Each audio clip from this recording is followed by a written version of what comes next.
नमस्कार दोस्तों, स्वागत है आप सभी का सनातन सत्यलॉजी चैनल पर। आज का जो हमारा वीडियो है वो रिलेटेड रहेगा परिवर्तनी एकादशी व्रत की कथा से, जो कि इस प्रकार है। युधिष्ठिर कहने लगे कि हे भगवान, भाद्रपद शुक्ल एकादशी का क्या नाम है, इसकी विधि तथा इसका माहात्म्य कृपया करके आप मुझसे कहिए।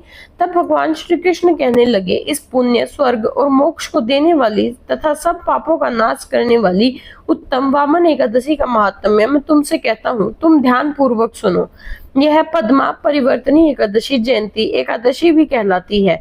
इसका यज्ञ करने से वाजपेय यज्ञ का फल मिलता है। पापियों के पाप नाश करने के लिए इससे बढ़कर कोई उपाय नहीं है। जो मनुष्य इस एकादशी के दिन मेरी वामन रूप की पूजा करता है, उससे तीनों लोग पूज्य होते हैं। अतः मोक्ष की इच्छा करने वाले मनुष्य इस व्रत को अवश्य ही करें। जो कमल नयन भगवान का कमल से पूजन करते हैं, वे अवश्य भगवान के समीप जाते हैं। जिसने भाद्रपद शुक्ल एकादशी को व्रत और पूजन किया, उसने ब्रह्मा विष्णु सहित तीनों लोकों का पूजन किया। अतः हरिवासर अर्थात एकादशी का व्रत अवश्य करना चाहिए। इस दिन भगवान करवट लेते हैं, इसलिए इसको परिवर्तनी एकादशी भी कहा जाता है। भगवान के वचन सुनकर युधिष्ठिर बोले कि भगवान, मुझे अति संदेह हो रहा है कि आप किस प्रकार सोते और करवट लेते हैं तथा किस तरह राजा बलि को बांधा और वामन रूप रखकर क्या क्या लीलाएं की। चतुर्मास के व्रत की क्या विधि है तथा आपके शयन करने पर मनुष्य का क्या कर्तव्य है, सो आप मुझसे विस्तार से बताइए। श्री कृष्ण कहने लगे कि हे राजन, अब आप सब पापों को नष्ट करने वाली कथा का श्रवण करें। त्रेता युग में बलि नामक एक दैत्य था। वह मेरा परम भक्त था। विविध प्रकार के वेद सूक्तों से मेरा पूजन किया करता था और नित्य ही ब्राह्मणों का पूजन तथा यज्ञ के आयोजन किया करता था। लेकिन इंद्र से द्वेष के कारण उसने इंद्रलोक तथा सभी देवताओं को जीत लिया। इस कारण सभी देवता एकत्र होकर सोच विचार कर भगवान के पास गए। बृहस्पति सहित इंद्र आदि देवता प्रभु के निकट जाकर और नतमस्तक होकर वेद मंत्रों द्वारा भगवान का पूजन और स्तुति करने लगे। अतः मैंने वामन रूप धारण करके पांचवा अवतार लिया और फिर अत्यंत तेजस्वी रूप से राजा बलि को जीत लिया। इतनी वार्ता सुनकर राजा युधिष्ठिर बोले कि हे जनार्दन, आपने वामन रूप धारण करके उस महाबली दैत्य को किस प्रकार जीता। श्री कृष्ण कहने लगे, मैंने वामन रूपधारी ब्रह्मचारी बलि से 3 पग भूमि की याचना करते हुए कहा, यह मुझको 3 लोक के समान है और हे राजन, यह तुमको अवश्य ही देनी होगी।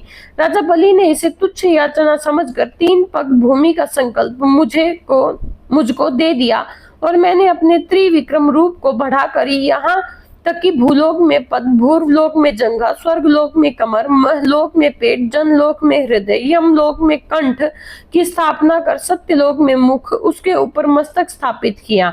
सूर्य, चंद्रमा आदि सब ग्रह गण, योग, नक्षत्र, इंद्र आदि देवता और शेष आदि सब नाग गणों ने विविध प्रकार से वेद सूक्तों से प्रार्थना की। तब मैंने राजा बलि का हाथ पकड़कर कहा कि हे राजन, एक पद से पृथ्वी, दूसरे से स्वर्गलोक पूर्ण हो गए हैं। अब तीसरा पग कहाँ रखूं? तब बलि ने अपना सिर झुका लिया और मैंने अपना पैर उसके मस्तक पर रख दिया, जिससे मेरा वह भक्त पाताल को चला गया। फिर उसकी विनती और नम्रता को देखकर मैंने कहा कि हे बलि, मैं सदैव तुम्हारे निकट ही रहूंगा। विरोचन पुत्र बलि के कहने पर भाद्रपद शुक्ल एकादशी के दिन बलि के आश्रम पर मेरी मूर्ति स्थापित हुई। इसी प्रकार दूसरी क्षीरसागर में शेषनाग के पष्ठ पर हुई। हे राजन, इस एकादशी को भगवान शयन करते हुए करवट लेते हैं, इसलिए तीनों लोगों के स्वामी भगवान विष्णु का उस दिन पूजन करना चाहिए। इस दिन तांबा, चांदी, चावल और दही का दान करना उत्तम माना जाता है। रात्रि को जागरण अवश्य करना चाहिए। जो विधि पूर्वक इस एकादशी का व्रत करते हैं, वे सब पापों से मुक्त होकर स्वर्ग में जाकर चंद्रमा के समान प्रकाशित होते हैं और यश पाते हैं। जो पाप नाशक इस कथा को पढ़ते या सुनते हैं, उनको 1000 अश्वमेघ यज्ञ का फल प्राप्त होता है। उम्मीद है आपको हमारी यह कथा पसंद आई होगी। कृपया हमारे चैनल को लाइक व सब्सक्राइब करना न भूलें। हर हर महादेव।